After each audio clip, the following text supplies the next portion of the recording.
আমাদের এই আসনে আলী আলম সাহেব ছাড়া আর কোনো বিকল্প নেই। হ্যাঁ, আমরা আমরা এখানে তিনটি প্রশাসনের রাজত্বকাল দেখেছেন, ক্ষমতা দেখেছেন। সাধারণ মানুষের চিন্তা ফিকের এখন জামাতকে দেখা গেল। তারপরেও আমাদের এই আসনে আলী আলমের এটা সবচেয়ে বেশি, তার বিকল্প নেই। আলী আলমই এই সিটে যাবে।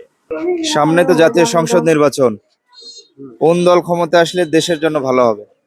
আপনি কোনটা চাচ্ছেন? এটা আমি যেটা ভালোবাসি সেটা করতে পারি। সেটা কোনটা? আমি জাতীয়তাবাদী দল বিএনপি, এটা আসলে ভালো হবে। আপনার পরিবারে কয়টা ভোট? 8টা-9টা ভোট আছে, কোথায় যাবে ভোটগুলো? সবগুলো এক জায়গায় যাবে। আপনি কোনটা চাচ্ছেন? এই বাংলাদেশ জামাত ইসলামী।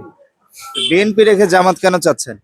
বিএনপি অতীতে যে সমস্ত কার্যকলাপ করছে তাতে এরা দেশ ভালো হলে চালাইছে, কিন্তু দুর্নীতি বেলায় করে ভালো কিছু চাই আমরা।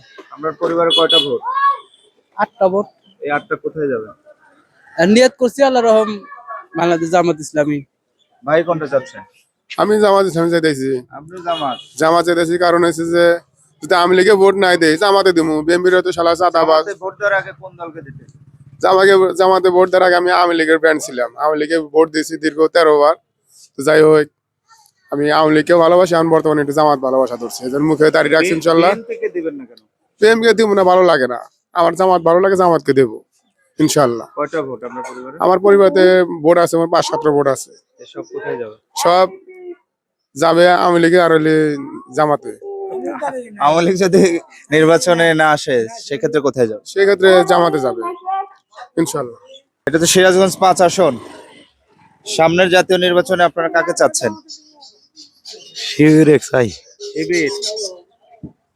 শিবিরকে কেন চান? ভালো লাগছে তাই। ভালো লাগছে, যে বিভিন্ন ভার্সিটিতে নির্বাচিত হয়েছে এজন্য। হ্যাঁ, আপনারা কাকে বেছে নেবেন সামনে? সবাইকে তো দেখছি, এবার নতুন কিছু দেখবো। নতুন কি? আপনি কোনটা চাচ্ছেন সামনে নির্বাচনে? এটা কি মন্তব্য করবো ভাই, আমরা সাধারণ মানুষ, আঙ্গুর মন্তব্য করার কিছুই নাই। আপনার বিবেচনায় কারা ক্ষমতায় আসলে দেশের অবস্থা ভালো হবে? এখন এটা তো আগামীটা তো বলতে পারবো না ভাই।